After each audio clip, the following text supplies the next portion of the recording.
you know, 100%. and it was just cool. It was a great moment in time. It'll never happen again.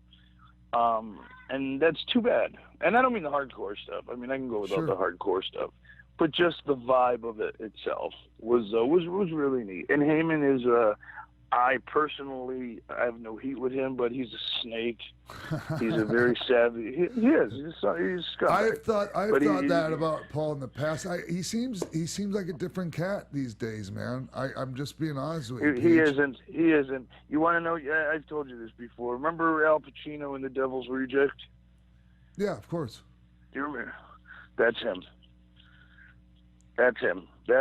Everybody he sees. Oh, PJ, my PJ. Oh, you know, turn around then to somebody else, and then, you know, he just played the game. And that's what you got to do. He's a smart mind. He'd been around a long time, but he never shut off. You know, Paul Heyman was Paul. Well, Paulie was Paulie all the time, and he's still Paulie. And that's why Vince can't stand Paul sometimes, and they butt heads so much. I'm not saying they don't like each other or don't respect each other.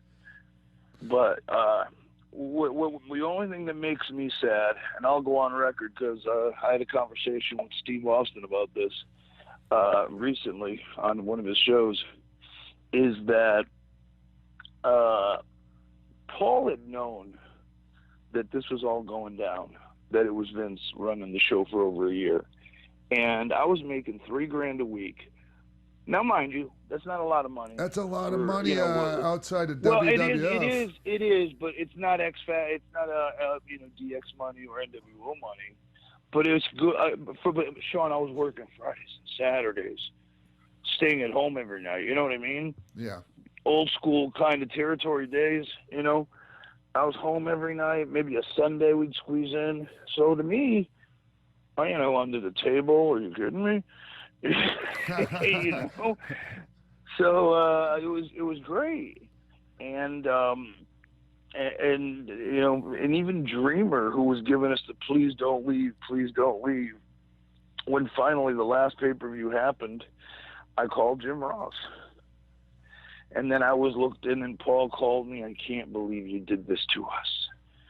You know, I can't believe you left after all I did for you. I'm like, dude. Now knowing back, I'm like, they've been running the show for over a year.